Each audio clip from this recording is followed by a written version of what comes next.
வணக்கம். உங்கள் Govindaraj RGR academy சார்பாக உங்ககிட்ட பேசிகிட்டு இருக்கேன். நம்ம எக்ஸாமினேஷன் பக்கத்தில் வந்துருச்சு. நீட் எக்ஸாம்னு 4ஆம் தேதி. இன்றைக்கி டேட் எடுத்தோம் அப்படின்னா 22. கிட்டத்தட்ட இந்த மாதத்தில் நம்மளுக்கு ஒரு 8 நாளும், அடுத்தது ஒரு 3 நாள், 11 நாள் தான் இருக்குது. சரியா? இன்றைக்கி விட்டுட்டாலும் நம்மளுக்கு ஒரு 10 நாள் தான் இடைப்பட்ட நாளில் இருக்குது. நார்மலாக இந்த காலகட்டத்தில் குழந்தைங்களுக்கு சில விஷயங்கள் இருக்கும். என்ன மாதிரி விஷயங்களை அவங்க ஃபேஸ் பண்ணுவாங்க, அதை எப்படி அவாய்ட் பண்ணணும் அப்படின்றது மட்டும்தான் நம்ம இங்கே டிஸ்கஸ் பண்ண போகிறோம். ஓகே, இந்த வீடியோவில் ஸ்கிப் பண்ணாதீங்க. யாரெல்லாம் 4ஆம் தேதி எக்ஸாம் எழுத போகிறீங்களோ, 1 வருஷம் 2 வருஷம் நிறைய பேர் ப்ரிப்பேர் பண்ணியிருப்பீங்க, உங்களுடைய கோலை நோக்கி ஓடின்னு இருப்பீங்க. ஆனால் இந்த ஓடுற நேரத்தில் சில தடங்கல்கள் நம்மளுக்கு வரதான் செய்யும். அதை நம்ம எப்படி ரெக்டிஃபை பண்ணிக்கணும், இல்லை என்ன மாதிரி தடங்கள் வரும் அப்படின்றத நம்ம தெரிஞ்சுக்கணும். ரைட்டா? வீடியோக்கு போகலாம். வீடியோக்கு போகிறதுக்கு முன்னாடி ஆர்ஜிஆர் அகாடமி 2026 எக்ஸாம் எழுதுகிற ஸ்டூடெண்ட்டு இப்போ +2 முடிச்சிருப்பாங்க, இல்லை ஏற்கனவே ஒரு ட்ராப் பண்ணி படிச்சுட்டு இருப்பாங்க. பட் அந்த அளவுக்கு ஸ்கோர் கண்டிப்பாக வராது அப்படின்ற மாதிரி அவங்களுக்கு தெரியும். அந்த மாதிரி இருக்கிற ஸ்டூடெண்ட்ஸ்க்கு பார்த்திங்கன்னா கன்ஃபார்ம்டாக நம்ம 1 இயர் படித்து மார்க் எடுத்து கவர்மெண்ட்டோ இல்லை ப்ரைவேட் கவர்மெண்ட்டோ சீட்டு எடுக்கணும் அப்படின்ற மாதிரி ஐடியா இருக்கிறவங்களுக்கு 100% பார்த்திங்கன்னா ஆர்ஜிஆர் அகாடமி அஷூரன்ஸோட இந்த ப்ரோக்ராமை கண்டக்ட் பண்ண போகிறோம் with money back guarantee. Suppose உங்களுக்கு அந்த சீட் கிடைக்கலன்னா உங்களுக்கு டியூஷன் ஃபீஸ் நீங்கள் என்ன பே பண்ணுறீங்களோ அதை ரீஃபண்ட் பண்ணுற ஒரு ஆப்ஷனோட உங்களுக்கு ப்ரோக்ராம் பண்ணுறோம். ஐடியா இருக்கிறவங்க இம்மிடியட்டாக நீங்கள் கீழே இருக்கக்கூடிய டிஸ்கிரிப்ஷனில் லிங்க் கொடுத்துருக்கோம், ஃபில் பண்ணுங்கள். உங்களுடைய நேமு, உங்களுடைய காண்டாக்ட் நம்பரு, உங்களுடைய ஊர், ரைட்டா? தென் இந்த ப்ரோக்ராம் 100% நீங்கள் எடுத்துக்கிற மாதிரி ஐடியா இருக்கிறவங்க தான் இதில் கொடுக்கணும். சரியா? எல்லாருமே கொடுக்கக்கூடாது. ஏன்னா உங்கள் டைமை நம்ம வேஸ்ட் பண்ண விரும்பல. அதே போல் எங்கள் டைமையும் நீங்கள் வேஸ்ட் பண்ணக்கூடாது. ஏன்னா இந்த பேட்ச் ரொம்ப ஸ்மால் பேட்ச் தான். 20 ஸ்டூடெண்ட் தான் இருக்க போகிறாங்க. ரெசிடென்ஷியல் கேம்பஸ் தான். வெளியிலேருந்து வீட்டில் இருந்து போகணுன்றவங்களும் இந்த பேட்சை எலிஜிபிள் இல்லை. இங்கேயே தங்கி 100% எங்கள் கூடயே இருந்து படிக்கிற மாதிரி இருக்கிற குழந்தைங்களுக்கு இது ரொம்பவே ஆப்டாக இருக்கும். நிறைய பேரண்ட் பார்த்திங்கன்னா இந்த மாதிரி கோர்சஸ்க்காக இயங்கிட்டு இருக்காங்க. ஏதோ சேர்த்து விட்டோம் படித்து பண்ணுறாங்களான்றது தெரியாமல் நாங்கள் அதுக்கான பொறுப்பை எடுத்துக்கிட்டு பண்ணுறோன்றது யாருன்னா இருக்காங்களா அப்படின்ற மாதிரி நிறைய தேடிட்டு இருக்காங்க. அவங்களுக்கான ஒரு நல்ல பெஸ்ட் ஆப்பர்ச்சுனிட்டி தான் இந்த நம்மளுடைய ப்ரோக்ராம். ஓகே,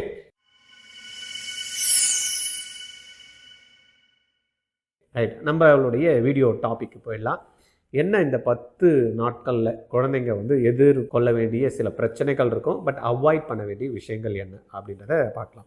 நார்மலாகவே ஒரு எக்ஸாம் வந்துட்டேன்னா குழந்தைங்களுக்கு மெயினாக என்னன்னா ஒரு பதட்டம், ஒரு பயம் இருக்கும். நீங்கள் கூட பாருங்கள், எக்ஸாமுக்கு முன்னாடி பார்த்திங்கன்னா சில குழந்தைங்களுக்கு உடம்பு சரியில்லாமல் போயிடும். ஐயோ அந்த எக்ஸாம் வந்துருச்சு, ஃபேஸ் பண்ணணுமே, அந்த பதட்டத்திலே பார்த்திங்கன்னா உடலில் சில விதமான உபாதைகள் வரும், இல்லைனா ஃபீவர் வெளிப்படும். உள்ள இன்டர்னலாக நிறைய பயாலஜிக்கலாக பார்த்திங்கன்னா சில சேஞ்சஸ்லாம் பார்த்திங்கன்னா ஹார்மோன்ஸ் சுரக்கிறதுனால அவங்களுக்கு பேலன்ஸ் பண்ண முடியாமல் போயிடும். அதனால் ஏதோ ஒரு ப்ராப்ளம். சில பேருக்கு தலைவலிக்கும், சில பேருக்கு ஒரு சைடு வலிக்கும், ஒரு சில பேருக்குலாம் பார்த்தீங்கன்னா எப்போ பார்த்தாலும் வயிற்றில் பார்த்திங்கன்னா ப்ராப்ளம் இருக்குது, வயிறு வலிக்குதுன்னுவாங்க, இல்லை வயிற்றால் போகும். சில பேருக்கெல்லாம் அப்படியே நரம்பெல்லாம் இழுக்கிற மாதிரி இருக்கும். இதெல்லாமே பார்த்திங்கன்னா அந்த பயம் உணர்ச்சியினால் உடம்புல சில சேஞ்சஸ் ஏற்படுது. அதனால தான் பார்த்திங்கன்னா இது வருது. அதனால் நீங்கள் நடக்கிறது தான் நடக்கும். கீதையில் சொல்லியிருக்காங்களே, எது நடந்ததோ அது நன்றாகவே நடந்தது. ரைட்டா? எது நடக்கிறதோ அது நன்றாகவே நடக்கும். எது நடக்கும் அதுவும் நல்லா தான் நடக்கும். அதனால் நீங்கள் எதுவுமே பார்த்திங்கன்னா பதட்டப்படாதீங்க. நீங்கள் எதனா மாற்றிட முடியுமா? கொஸ்டின் பேப்பரை ஒருத்தர் செட் பண்ணி வச்சுட்டான். அந்த கொஸ்டின் பேப்பர் இப்படி வருமா, அப்படி வருமா, இப்படி வந்தால் நல்லாயிருக்கும், அப்படி நல்லாயிருக்கும். நீங்கள் நினச்சா அது இது ஆகிடப்போதா? இல்லை, வரதான் வரப்போகுது, வரட்டும். ஏற்கனவே நடந்த தவறுகள், நான் அப்படி படிக்காமல் விட்டுட்டேன், அதை செய்யாமல் விட்டுட்டேன், அதை பண்ணாமல் விட்டுட்டேன், இது எல்லாத்தையும் அதெல்லாம் யோசனை பண்ணிட்டு இருந்தால் அது மாறி போயிடுமா? ஐயோ, நான் இன்றைக்கி என்ன வேண்டிய விஷயத்தை மட்டும் நீங்கள் கரெக்டாக பண்ணுறீங்களான்றதை பார்த்துங்க. பின்னாடி என்ன நடக்க போதோ அதையும் நீங்கள் உங்களால் மாற்ற முடியாத விஷயத்தை பற்றி நீங்கள் திங்க் பண்ணாதீங்கன்றாங்க. புரியுதுங்களா? ஒரு விஷயம் நடந்துருச்சு, அது உங்களால் மாற்ற முடியும்னா பரவாயில்ல, அதை பற்றி ஒரி பண்ணுங்க. உங்களால் மாற்ற முடியாதுன்னா ஏன் worry பண்ணுறீங்கன்றாங்க. Hello everyone, I am Yuvathanishlas, a first year MBBS student at CMC Vellore. I want to extend my heartfelt gratitude to RGR Academy for their unwavering support and guidance throughout my NEET UG preparation days. As an aspirant, I joined the repeaters course, which proved to be a game changer. Their structured mentorship not only helped me to cope up with my struggles, but also instilled me with confidence and motivation that I needed to succeed. What impressed me the most is that care they give for each student. To all the aspirants out there, I highly recommend RJR Academy. RJR Academy was a stepping stone in my success. It will be yours too. Don't let the first step intimidate you. RJR Academy will be a ladder that help you to climb with ease. சரியா? அப்போ அந்த பதட்டமும் அந்த பய உணர்ச்சிகளும் நீங்கள் தவிர்க்க வேண்டியது முக்கியமானது ஒன்று. ரெண்டாவது பார்த்தோம் அப்படின்னா மைண்ட் செட். அகெயின் இதுவும் வந்து பார்த்திங்கன்னா ஃபஸ்ட்டு இருக்கிறதுக்கும் ரெண்டாவது இருக்கிறதுக்கும் வந்து ரெண்டுமே ஒன்று தான். எப்போ பார்த்தாலும் எனக்கு நான் இது படிக்கலை, இது எனக்கு வந்துருச்சுன்னா என்ன பண்ணுறதுன்னே தெரியல, இது நான் பண்ணேன் இருந்தாலும் எனக்கு சரியாக வரமாட்டேங்குது, நான் டெஸ்ட்டு எழுதுகிறேன் இருந்தாலும் எனக்கு சில மிஸ்டேக்ஸ்லாம் நடக்குது, எனக்கு இப்படி தான் எப்போ பார்த்தாலும் நடக்குது, இப்படின்ற விஷயங்களை திருப்பி திருப்பி தன் மனதில் உருவாக்கிக்கிறது. அகைன் நம்ம சொல்கிறோம் இல்லையா, உங்களுக்கு எது தேவையில்லையோ, எது வேண்டாவோ, எது உங்கள் கண்ட்ரோலில் இல்லையோ அதை பற்றி நீங்கள் திங்க் பண்ண வேண்டாம். அப்போ அந்த மைண்ட் செட் பார்த்தீங்கன்னா பாசிட்டிவ் மைண்ட் செட் தான் இருக்கணுமே தவிர தேவையற்ற விஷயங்கள் வரதான் செய்யும். நான் வராதுன்னு சொல்ல வரல. நம்ம பார்த்தீங்கன்னா ஒரு எக்ஸாமுக்கு நம்ம ப்ரிப்பேர் பண்ணிவிட்டு உள்ளே போகிறப்ப ஐயோ என்ன பண்ணுறதே தெரியல, பயமாக இருக்கே அப்படின்னு உணர்வு வரும். நீங்கள் அந்த உணர்வில் அந்த எண்ணங்களில் ஃபோக்கஸ் பண்ணாமல் நான் இப்போ எக்ஸாம் போகிறேன், அந்த பயமாக இருக்கிற அந்த உணர்வு வரப்போ நீங்கள் என்ன பண்ணணும், நீங்கள் ஒரு கவுண்டர் கொடுக்கணும். என்ன கவுண்டர் கொடுக்கணும்? அப்பா நான் தெம்பாக இருக்கேன்ப்பா, நான் தெம்பாக இருக்கேன். உள்ளே போனால் கூட கொஸ்டின்ஸ் என்ன மாதிரி இருந்தால் கூட நான் நல்லா எழுதுறதுக்கு என்னால் முடியும். நான் படித்ததெல்லாம் நான் ரீகால் பண்ணிப்பேன். எனக்கு ஈஸியாக கொஸ்டின்ஸை சால்வ் பண்ணிப்பேன். நான் காம்ப்ளிகேட்டடாக இருக்கிறதெல்லாம் கூட நான் ஈஸியாக என்னால் பண்ண முடியும். நான் சின்ன சின்ன விஷயங்கள்லாம் மிஸ்டேக் பண்ணிட்டு இருந்தேன், ஆனால் நான் கேர்ஃபுல்லாக பண்ணுவேன். நான் கொஸ்டினை பார்த்து ஒரு வாட்டிக்கு 2 வாட்டி நான் பார்த்து படிச்சுட்டு அழகாக பண்ணுவேன். எக்ஸாமில் நான் கொஸ்டின் பேப்பரில் நான் மார்க் பண்ணிவிட்டு அதை எடுத்து OMRல பண்ணுறப்ப நான் பக்காவாக பண்ணுவேன். இந்த மாதிரி என்ன பண்ணுவோம், நீங்கள் அதை தான் ட்ரீம் பண்ணுங்கன்றாங்க இல்லையா. அதனால் you have to prepare your mind set. திருப்பி திருப்பி உங்களுடைய தாட்ஸ் பாசிட்டிவான தாட்ஸ், நெகட்டிவ் தாட்ஸ் வரதான் செய்யும். But you select positive thoughts are you create positive thoughts. நீங்கள் பார்த்தீங்கன்னா உங்களுக்கு எண்ணங்கள் வந்துகிட்டே இருக்கும், நெகட்டிவாக வருதா நீங்களே உருவாக்குங்க. ஒரு 10 சென்டென்ஸை எடுத்து எழுதி வச்சுக்கிடுங்க. உங்களுக்கு ஏதாவது அந்த நெகட்டிவ் தாட் வரப்போ இது எனக்கு வரவே மாட்டேங்குது, இது எனக்கு தெரிய மாட்டேங்குது, நான் எழுதுகிற பேப்பர்லாம் ரொம்ப டஃப்பாக இருக்குது, எனக்கு வர மார்க் கம்மியாகிட்டு இருக்கு. அப்போ வர மார்க் கம்மியாகிட்டு இருக்கு அப்படின்னா நீங்கள் என்ன பண்ணணும், நான் எக்ஸாம் எழுதுகிறப்ப என்னுடைய மார்க் இம்ப்ரூவ் ஆகிட்டு இருக்கு அப்படின்னு நீங்கள் சொல்லுங்கள். புரியுதா? நான் எடுக்கிற பேப்பர்லாம் டஃப்பாக இருக்குது, நான் பார்க்குற பேப்பர்லாம் இப்போ பரவாயில்ல, எனக்கு ஈஸியாக இருக்குது. இப்படி தான் நீங்கள் சேஞ்ச் பண்ணிங்க. ஒரு விஷயம் நெகட்டிவ் வருதுன்னா அதுக்கு பாசிட்டிவ் என்னன்றதை நீங்கள் என்ன பண்ணணும், ஒரு சென்டென்ஸாக ஃப்ரேம் பண்ணி எழுதி வச்சுட்டு அதை சொல்ல ஆரம்பித்தா போதும். ரைட்டா? அதனால் you create your mind set. இது ரொம்ப ரொம்ப முக்கியம்.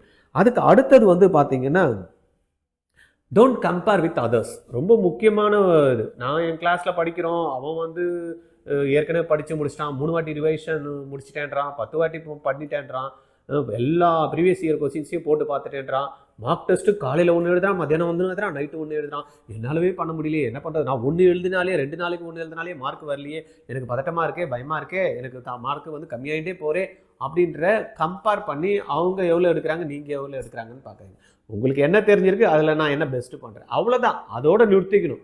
இல்லையா, நான் இதை படிச்சிருக்கேன், நான் இதை படிக்கணும் அப்படின்றத பாருங்கள். அதை படிக்கிறதுக்கு நீங்கள் ஃபோக்கஸ் பண்ணுங்கள். அவ்வளோ தேவையில்லாத இதை மற்றவங்க கூட அவன் நல்லா படிச்சிருப்பான், அவன் எத்தனை வருஷம்னா படிச்சுட்டு இருப்பான், இல்லை சின்னதுலேருந்து என்ன படிச்சிருப்பான் அப்படின்றது, இல்லை அவன் வேறு போர்டு, ஒரு ஸ்டேட் போர்டு படிச்சிருப்பான், இல்லை CBSE போர்டில் இருந்திருப்பான், 11th 12th 2 வருஷம் படிச்சிருப்பான், இல்லை 1 இயர் ரிப்பீட் பண்ணியிருப்பான். Don't compare with your classmates. அவன் இவ்வளோ பண்ணிட்டான், இவ்வளோ மார்க் எடுத்துட்டான், அவன் பண்ணிட்டான், அவனுடைய இது இருக்குது. ஒவ்வொருத்தரும் ஒரு மாதிரி. நம்ம 5 விரலே பாருங்கள், ஒவ்வொன்றும் ஒரு மாதிரி இருக்குது. இது குட்டையாக இருக்குது, இது நட்டையாக இருக்குது, இது கட்டையாக இருக்குது. அப்போ ஒவ்வொன்றுமே வேறு வேறு மாதிரி இருக்கிறப்ப நம்ம கூட இருக்கிறவங்களும் பார்த்திங்கன்னா வெவ்வேறு விதமாக தான் கடவுள் பார்த்திங்கன்னா அந்த படைப்பில் இருக்கும். அதனால் நீங்கள் பயப்பட தேவையில்லை. கொய்யாவுக்கு ஒரு கேரக்டரிஸ்டிக் இருக்கும், ஆப்பிளுக்கு சில குணாதிசயங்கள் இருக்கும். ஆப்பிள் கொய்யா ஆகாது, கொய்யா பார்த்திங்கன்னா ஆப்பிள் ஆகாது. இப்போ உங்களுக்கான சில விஷயங்கள் கடவுள் கொடுத்துருப்பாரு, நல்ல விஷயங்கள் உங்களுக்கு இருக்கும், உங்களுக்கான குவாலிட்டி சில இருக்கும். Identify on that and work on that. சரியா? அதனால் இந்த விஷயத்தில் நீங்கள் கண்டிப்பாக ஒர்க் பண்ணியே ஆகணும். சரியா? இதனால் இதை மிஸ் பண்ணவே கூடாது, நீங்கள் பண்ணக்கூடாது. அதுக்கப்புறம் பார்த்தீங்கன்னா ரொம்ப முக்கியமான விஷயம் அப்படின்னு எடுத்துக்கிட்டோன்னா ஸ்ட்ரெஸ் ஆகக்கூடாதுன்னு நான் ஏற்கனவே சொல்லிட்டேன். ரைட்டா? பதட்டப்படக்கூடாதுன்னு சொல்லிட்டேன். யார் கூடயும் கம்பேர் பண்ணக்கூடாது அப்படின்றத சொல்லிட்டேன். பய உணர்ச்சியை விட்டுட்டு எப்பயுமே பார்த்திங்கன்னா பாசிட்டிவாக நீங்கள் உங்களுடைய மைண்ட் செட்டை வச்சுக்கணும்னு சொல்லிட்டேன். அதுக்கப்புறமா நம்ம டெஸ்ட்டெல்லாம் எழுதுவீங்க பார்த்தீங்களா, அந்த டெஸ்ட்டில் இருக்கக்கூடிய விஷயங்கள் மிஸ்டேக்ஸ் வரும், தப்பு கிடையாது. ஆனால் அந்த மிஸ்டேக்ஸ் வந்து திரும்பவும் வராமல் நீங்கள் என்ன பண்ணணும், அதை கரெக்ட் பண்ணணும். ஏன்னா இந்த இப்போ நிறைய டெஸ்ட் எழுதுவீங்க பாருங்கள். மார்க் டெஸ்ட் நீங்கள் எழுதுறது என்னென்னா, மார்க் டெஸ்ட் எழுதுறது அதில் என்ன மார்க் வருதுன்றதை பார்க்குறதுக்கு இல்லை, அதில் என்ன நான் தவறுகள் பண்ணுறேன், அதை நான் எப்படி கரெக்ட் பண்ணிக்கணுன்றதான் மார்க் டெஸ்ட். நிறைய பேர் என்ன பண்ணுறாங்க, மார்க் டெஸ்ட் எழுதி பார்த்துட்டு ஐயோ எனக்கு மார்க்கு கம்மியாக இருக்குது, இதையே நினச்சிக்கிட்டே வந்து பதட்டத்தில் வந்து பார்த்தீங்கன்னா டென்ஷன் ஆகிடுறாங்க. அடுத்த டெஸ்ட்டும் எழுதுகிறப்போ அதே மாதிரி தான் டென்ஷன் இருக்குது, ரைட்டா?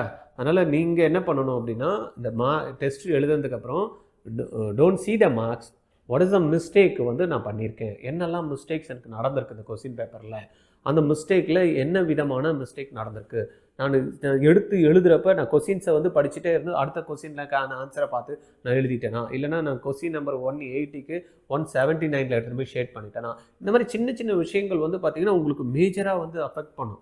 ஒரு கொஸ்டினுக்கு மிஸ்டேக் பண்ணிட்டோன்னு வச்சுக்கோங்க, 5 மார்க் போச்சுன்னா என்ன ஆகுறது, கிட்டத்தட்ட 200-300 ரேங்க்குக்கு பின்னாடி நம்ம போயிடுச்சுன்னா நம்மளுக்கு சீட்டு கிடைக்காது. ஒரே மார்க்லேயே பசங்க எல்லாம் பார்த்திங்கன்னா 30-40 பேர் இருப்பாங்க. அப்போ 5 மார்க் போச்சுன்னா நம்ம எங்கேயோ போயிடுவோம். அதனால் நம்ம என்ன பண்ணணும், இந்த மாதிரி சின்ன சின்ன விஷயங்கள்லாம் நம்ம தவறுகள் பண்ணிகிட்டு இருப்போம். கொஸ்டின் பேப்பரை பார்க்குறீங்க, ஆன்சர் ஷீட் வச்சுருக்கீங்க, எடுத்து எழுதுகிறப்ப என்ன பண்ணணும், கரெக்டாக இந்த நம்பர் தான் பண்ணியிருக்கணும் அப்படின்னு சின்ன சின்ன விஷயங்கள் நீங்கள் கரெக்டாக பண்ணுறதுக்கு பழகிக்கணுமே தவிர பதட்டப்படத்துக்கு வாய்ப்பை கொடுக்கக்கூடாது, ரைட்டா? அதனால் இந்த விஷயங்கள் வந்து டெஸ்ட் எழுதுகிறப்போ நீங்கள் நுணுக்கமாக கவனிக்க வேண்டியது, எந்த இடத்துல நான் மிஸ்டேக் பண்ணுறேன் இல்லையா. இந்த மார்க் டெஸ்ட் எழுதுறது இன்னொன்று உங்களுக்கு எங்கே ஹெல்ப் ஆகும் அப்படின்னா, நிறைய மார்க் டெஸ்ட் எழுதிட்டே இருப்போம். எக்ஸாமில் போயிட்டு வந்து பார்த்தீங்கன்னா மார்க் டெஸ்ட்டே எழுதாமல் போய் ஒரு கொஸ்டினை பார்ப்போம், அது உங்களுக்கு தெரிஞ்ச மாதிரி இருக்கும், ஆனால் ஸ்ட்ரக் ஆகிடுவீங்க. அதில் உட்காந்து ஐயோ எனக்கு தெரியுமே நான் வரமாட்டேன்னு உட்காந்து 10 நிமிஷம் போக்கிடுவீங்க. அந்த மாதிரி விஷயங்களை நீங்கள் இந்த இடத்துல நீங்கள் பார்க்குறப்ப என்ன பண்ணும், நெக்ஸ்ட்டு எப்படி போகிறது அப்படின்ற ப்ராக்டிஸ் உங்களுக்கு கிடைக்கும். மார்க் டெஸ்ட் எழுதுறது வந்து உங்களுக்கு தெரிஞ்ச விஷயங்களை ப்ரொடியூஸ் பண்ணுறதுக்கும், என்னெல்லாம் நம்ம மிஸ்டேக் பண்ணுறோமோ அதை கரெக்ட் பண்ணிக்கிறதுக்கும், தேவையற்ற விஷயங்களை அவாய்ட் பண்ணுறதுக்கும் தான் மார்க் டெஸ்ட்டு, சரியா? நீங்கள் என்ன பண்ணுவீங்க, ஒரு பிசிக்ஸ் சம் எடுப்பீங்க, அது தெரியும் உங்களுக்கு, அந்த ஃபார்முலா தெரியும், ஒர்க் அவுட் பண்ணுவீங்க, ஆன்சர் வராது, உட்காந்து நான் அதிலே ஒர்க் அவுட் பண்ணி அதை எப்படி டக்குன்னு அதை நம்மளுக்கு கொடுத்த டைமில் நம்ம முடிக்கணும், அதை எப்படி அவாய்ட் பண்ணிவிட்டு அடுத்த கொஸ்டினுக்கு போகணும் அப்படின்றத அந்த ப்ராக்டிஸை அந்த மார்க் டெஸ்ட்டில் நீங்கள் கொண்டாடணும், சரியா? அதனால் அதை வந்து நீங்கள் அவாய்ட் பண்ணிடணும். உங்களுக்கு இதெல்லாம் தான் வந்து பார்த்திங்கன்னா உங்களுக்கு அடுத்த லெவலுக்கு உங்களை கொண்டு போகிறதுக்கான ஒரு முக்கியமான ஒரு விஷயமா இருக்கும், ரைட்? அதை பார்த்துக்கிடுங்க. தென் வந்து முக்கியமாக வந்து பார்த்திங்கன்னா நான் கம்பேர் பண்ணக்கூடாதுன்னு சொல்லிட்டேன்ல, இப்போ இந்த விஷயங்கள் எல்லாம் யார் வந்து லாஸ்ட் டைமில் கரெக்டாக ஃபோக்கஸ்டோடு பண்ணுறாங்களோ அவங்க வந்து பார்த்திங்கன்னா டெஃபினட்டாக will get minimum of 650 marks to 700 marks எடுக்க முடியும், ரைட்டா? உங்களுடைய உடம்பை நல்லபடியாக பார்த்துக்கணும், கரெக்டான டைமுக்கு தூங்கணும். நீங்கள் பண்ண வேண்டியது பாருங்கள், இந்த டைமில் வந்து நீங்கள் ஃபஸ்ட்டு வேணும்னா கூட நீங்கள் தூங்காமல் உட்காந்துன்னு படிச்சுட்டு இருப்பீங்க. பட் இப்போ இருக்கக்கூடிய இந்த 10 நாளில் கரெக்டாக நீங்கள் வந்து பார்த்திங்கன்னா குறைஞ்சது ஒரு 6 மணி நேரம் நீங்கள் கம்பல்சரி தூங்கி தான் ஆகணும். சாப்பிட்ற டைமுக்கு சாப்பிட்ணும், காலையில் சாப்பிட்ணுமா காலைல சாப்பிட்ணும், மத்தியானம் சாப்பிட்ணும், கண்டதையும் சாப்பிடக்கூடாது. சாப்பிட தான் சொல்லிட்டாங்க அப்படின்னு கண்டதையும் போய் உட்காந்துன்னு பிரியாணி, வெளியில் இருக்கிற ஃப்ரைட் ரைஸு, உங்களுக்கு தேவையற்ற ஃபாஸ்ட் ஃபுட்டு, இதெல்லாத்தையும் வந்து பார்த்திங்கன்னா நம்ம கொஞ்ச நாளுக்கு தேவையில்லாத விஷயத்தை அவாய்ட் பண்ணிடணும். ஒரு நியூட்ரிஷியஸ் ஃபுட்டு அப்படின்னு எதை ரெக்கமெண்ட் பண்ணுறாங்களோ, உங்களுக்கு எது நியூட்ரிஷியஸோ உங்கள் லெவலுக்கு என்ன நீங்கள் சாப்பிட முடியுமோ, அதுக்காக சார் சொல்லிட்டாரு நியூட்ரிஷியஸாக ஃபுட்டு சாப்பிட சொல்லிட்டாரு அப்படின்னு ஒரு லிஸ்ட் அவுட் பண்ணி இவ்வளோ செலவாகும் அது எல்லாத்தையும் ஆர்டர் பண்ணுறதுல டைம் வேஸ்ட் பண்ணக்கூடாது. உங்கள் கையில் என்ன இருக்குது, ஒரு ஆப்பிளோ ஒரு கொய்யாவோ இல்லை ஒரு மாதுளமோ ஏதோ ஒன்று, ஒரு கேரட்டோ ஒரு பீட்ரூட்டோ ஏதோ ஒன்று உங்களுக்கு வந்து பார்த்திங்கன்னா உங்களுக்கு எது நியூட்ரிஷியஸோ உங்கள் செலவில் எப்படி நீங்கள் பண்ண ஒரு நெல்லிக்காவோ, சரியா?